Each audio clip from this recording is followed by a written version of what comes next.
It's Sunday. No cursing. I'm trying to stay away from that. Not on Sunday. How you guys doing? We're at the end here. Toward the end. Andy will come up after me. I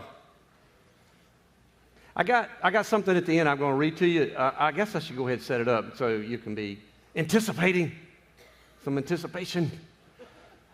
So, and I understand, Tottenham lost, and I'm very aware of that, so you don't have to keep reminding me of that. But I've got a letter here. This looks like the actual letter. It's just my bad handwriting. I'm going to try to read it. Angela, it's going to be tough.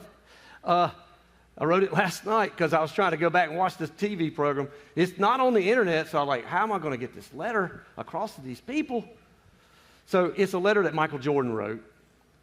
He wrote it for Tiger Woods when he was in his, the first Masters. He was trying to win his first Masters, and I think he wrote it and gave it to him before the Sunday round, before the final round.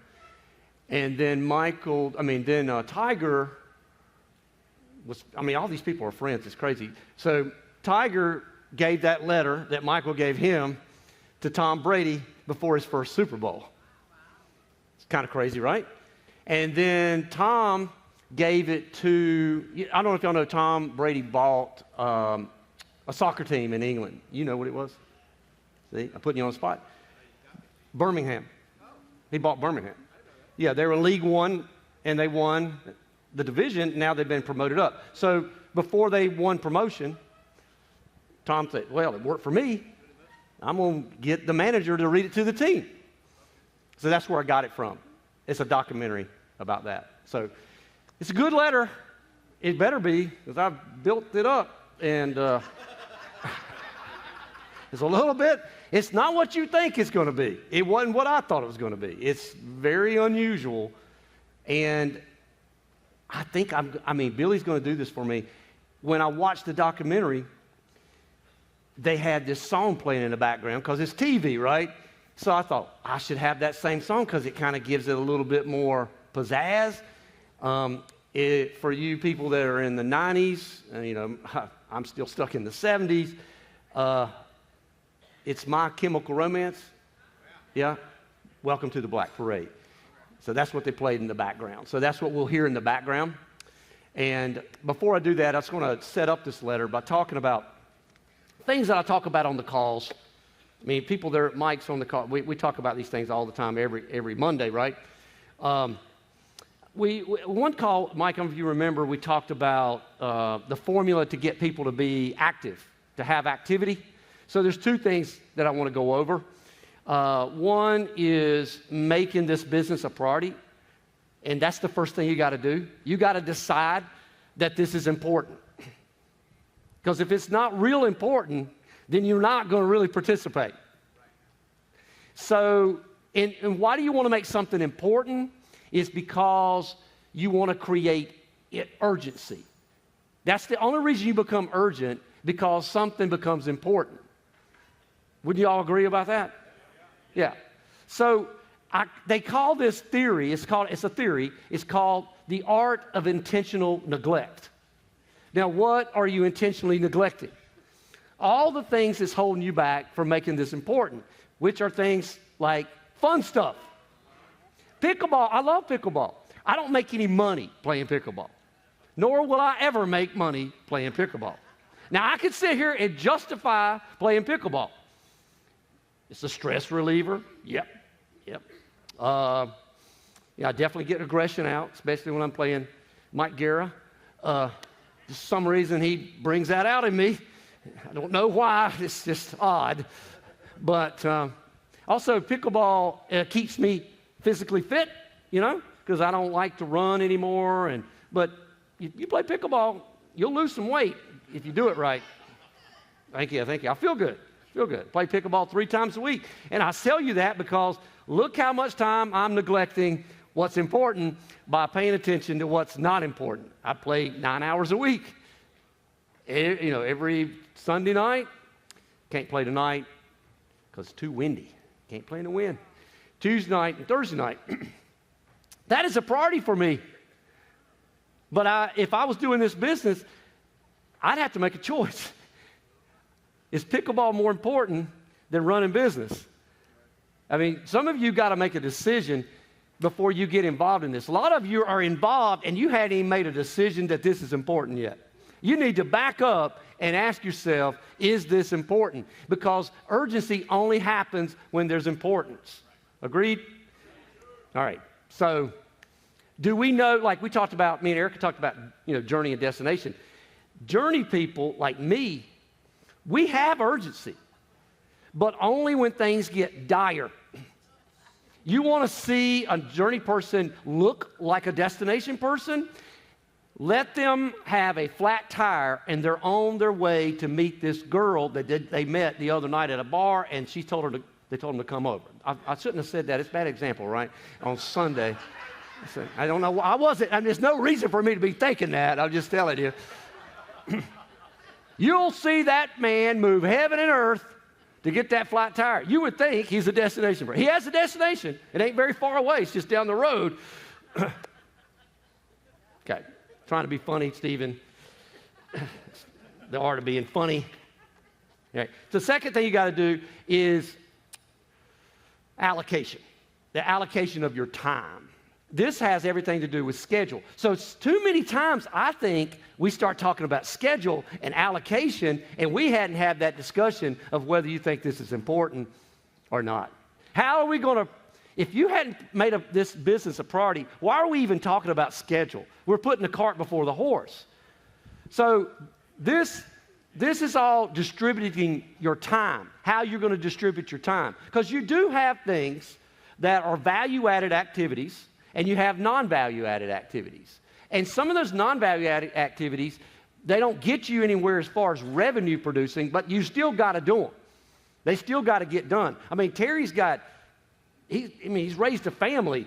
I know they juggle other stuff, and it's not that taking the kid to a football practice is not important, but it's not really a value-added activity, but he has to fit it in. Or Tia does. I'm not saying Terry don't. I'm just saying there's a team going on here. I know you're a good daddy. I know you're a good daddy. Excellent daddy. Daddy of the year. Distributing your time.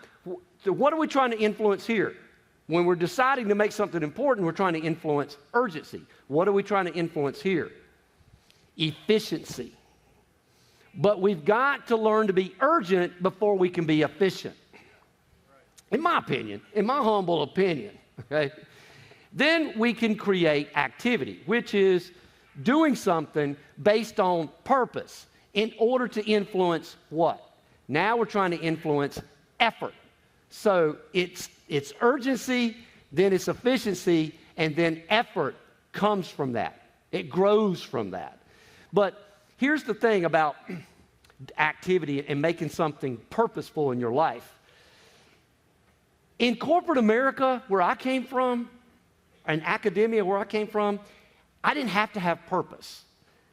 I just needed to show up, and I parked my brain at the door, and somebody else thought for me all day. I'm not saying me personally, but if you worked in these manufacturing plants, and I walked in there every day, these people were brainless.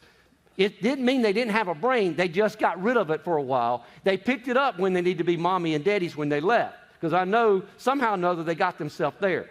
But after that, now, Alex, some of them got there with no shoes and no shirt on, and they had to be told to go back home. There's some serious stuff going on out there that would make you question whether people should have a driver's license or not. But you've got to, in corporate America, you don't have to think that something's important to show up. You just show up because you want to pay your bills. That's the only reason. You're putting in your 8 and hitting the gate. The only purpose you find is that, hey, am I going to get paid every week? So you switch over to commission work and you switch over to this lifestyle. It's such a culture shock because you must find out why you're doing this. If you don't know why you're doing this, it's not going to be sustainable. It's just not. You can't just show up and let somebody, some of you still come here and go, my upline will figure that out for me. I'll call from the home for 5 years. Because I'm not going to learn this stuff. Because I didn't have to know how to build a lawnmower at Honda. I just need to put that one bolt in that hole and do it 1,500 times a day. And I'm going home. I don't have to think no more. I'll get my brain on the way out. So, let's go back to prioritization. Did you get the formula? Prioritization, allocation equals activity, right? All right. I kind of stole this from the success coin from Andy. Prioritization is to eliminate waste in all areas of our business and create a process of efficiency, but we got to address. I said value-added activities and non-value-added activities. There's one more, so I'm going to break them down for you. Value-added activity is work that produces a sale. Everything that directly produces that sale is a value-added activity, like dialing, booking the appointment, setting the appointment. Those are value-added. Then there's non-value-added activities. That's work that represents the cost of doing business, like buying leads, transportation to the appointment, that kind of stuff. Then we have this third category you don't think about, which is necessary non-value-added activities, which is work that ensures the application gets issued when you have to follow up and do your pending and check with the carriers. That would be necessary non-value-added activities. So that's how you decide what you're going to do and what's important based on those three things. And then you've got to go from that to focus on three things: getting your mind right, mastering the mundane, and doing the do. That's the three things. So I wrote this a long time ago, but I still think it applies today. It's how to take prioritization to create focus. Know what's important by knowing what you want, first and foremost. On the coin, it talks about simple, clear goals. The clarity of why we do this.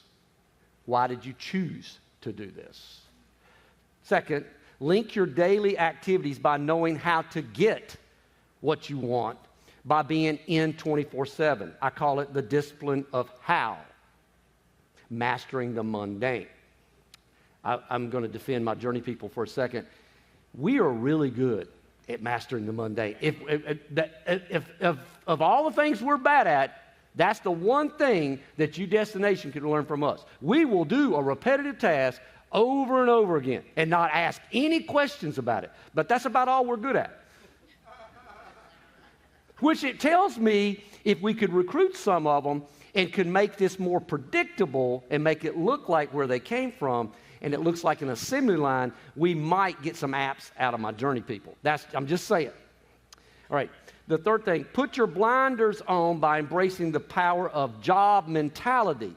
This is where it says on the coin, most valuable task. I call this the consistency of what. The what part is what destination people are great at. They know what to do. They embrace the what. They find meaning in what they do. My journey people, we skip over that and go right into trying to figure out our why.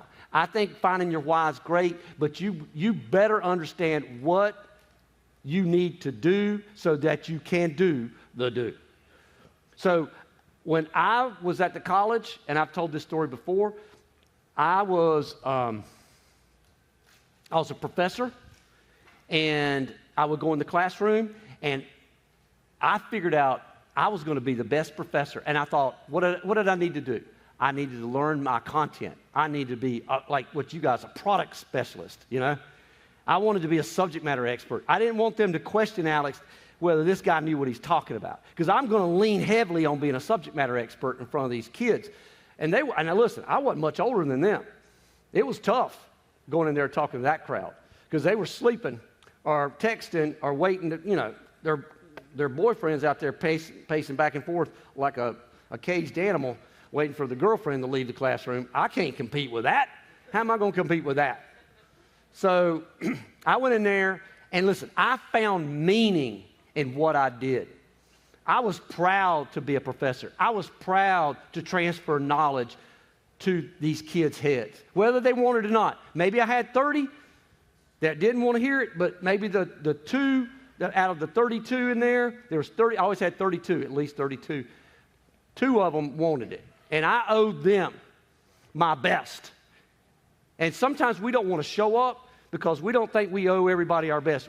I owe you this morning my best. I try to, on these calls I bring it every time. I might do it 18 times in a week, but every call is the same thing. I bring it because I find meaning in what I do. I'm challenging you new people to try to quit being an entrepreneur and learn to be an agent. Master that first. Quit falling in love with the romantic part of being an entrepreneur and learn to just be a good warrior and a good agent. Now, later on, I wanted to find purpose. Finding purpose is nice because then you don't have to worry about, getting burnt out from doing that what all the time. But I never seeked out purpose. I knew by reading all the stuff I read that my why would be delivered to me. You don't go looking for a why. It's not an Easter egg hunt. You're not looking for a why. Your why will reveal itself to you when you master the what. When you find meaning in what you do, your purpose will be revealed years later when you get to deliver that check to that family that's lost their loved one. When I'm sitting there in my office and somebody knocks on the door and I hadn't seen this student in 5 years and they go, Mr. Bright, guess what? I went on to get my bachelor's and my master's and I'm living my best life and your class was my first class and you influenced me. That's when purpose knocked on my door. You don't go looking for it. Quit trying to find your why and just master the what. So, hey, I got to read my letter now. I got 3 minutes. I want to take Billy. We ready to try to do this? We hadn't done. We're trying to coordinate this thing. All right, I'm going to read it to you, and then Andy's going to come out. I love this song.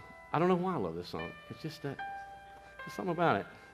All right, please remember. This is Michael writing this. Please remember.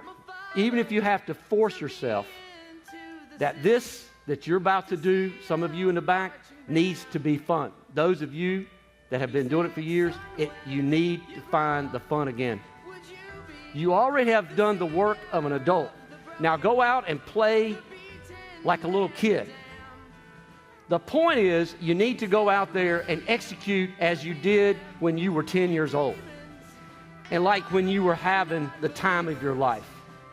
Because I promise you, that's the only thing that you will remember. I want you to visualize something, so I need you all, for just a few minutes, to close your eyes. I want you to picture a time in your life, maybe when you were 9, 10, 11 years old. You're doing something you love. You're just playing without thinking about it, and it's fun. And you fell in love with that feeling. And somewhere along the way, you found some friends to fall in love with that feeling with. And you did that activity together. You guys can open your eyes again. See, we're all visitors to this time, this place right now, the power of right now. We're just passing through this life. Our purpose is here right now, to observe, to learn, to grow, to love. Then one day, if we're lucky, we'll return home. You know what's funny? You spend most of your life waiting for happiness to arrive. Next week, next year, when you get that new job, when you reach that goal. But here's the cosmic joke. While you are chasing tomorrow's fulfillment, this moment right now is slipping through your fingers like water. The very aliveness that you're seeking in the future is already pulsing through you. Your breath, your heartbeat, your awareness. Just hearing these words right now, I hope. This is it. The treasure you've been hunting for. This is it. Stop postponing your life for some imaginary version of now. The present moment isn't a stepping stone to somewhere else. It is the destination. You have already arrived. Celebrate being here right now. You just You guys have just forgot to notice. Wake up to what's already here. The miracle isn't coming, guys. It's already happening. You don't owe anyone anything. This is your moment. The door to your opportunity has been opened. Step through it with the proper perspective and the proper discipline. From this point on, the only person you owe anything to is that little 10-year-old kid who fell in love with playing, who couldn't wait when they were 10 to be in the position you are right now, right freaking now. Why can't we put everything we have into everything we are? Thank you. I appreciate it.